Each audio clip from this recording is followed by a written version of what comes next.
मोटू ने chocolate ice cream का एक टुकड़ा खाया और कुत्ते की ओर फूंक मारी। फिर वह एक बड़े बर्फ के टुकड़े में बदल गया।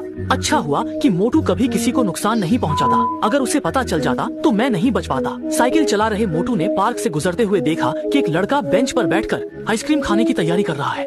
बिना कुछ कहे उसने आइसक्रीम छीन ली। जैसे ही उसने एक टुकड़ा खाया उसे लगा कि उसका सिर ठंड से भर गया है। यह अनुभव बहुत ही अद्भुत था। तभी पास का कुत्ता उस पर भौंका। मोटू ने फिर से आइसक्रीम का एक टुकड़ा खाया और कुत्ते की ओर फूंक मारी, जिससे वह जम गया। खुश होकर उसने देखा कि एक लड़का पानी पीने की तैयारी कर रहा है। उसने तुरंत उसकी बोतल की ओर फूंक मारी, जिससे पानी ठंडा हो गया। हंसते हुए वह फुटबॉल से सिर पर चोटिल हो गया। गुस्से में मोटू ने फिर से आइसक्रीम का एक टुकड़ा खाया और फूंक मारकर फुटबॉल को बर्फ में बदल दिया। तभी उसका सबसे नापसंद व्यक्ति आ गया। दोनों की नजरें मिली। जैसे ही मोटू आइसक्रीम खाने की तैयारी कर रहा था, उसने देखा कि केवल एक लकड़ी की छड़ी बची है। मोटू ने चॉकलेट आइसक्रीम का एक टुकड़ा खाया और कुत्ते की ओर फूंक मारी। फिर वह एक बड़े बर्फ के टुकड़े में बदल गया।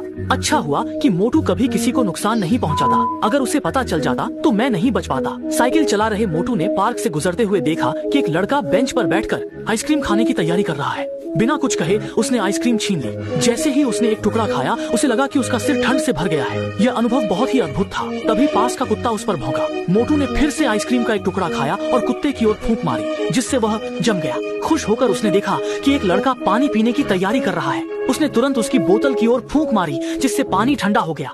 हंसते हुए वह फुटबॉल से सिर पर चोटिल हो गया। गुस्से में मोटू ने फिर से आइसक्रीम का एक टुकड़ा खाया और फूंक मारकर फुटबॉल को बर्फ में बदल दिया। तभी उसका सबसे नापसंद व्यक्ति आ गया। दोनों की नजरें मिली। जैसे ही मोटू आइसक्रीम खाने की तैयारी कर रहा था, उसने देखा कि केवल एक लकड़ी की छड़ी बची है।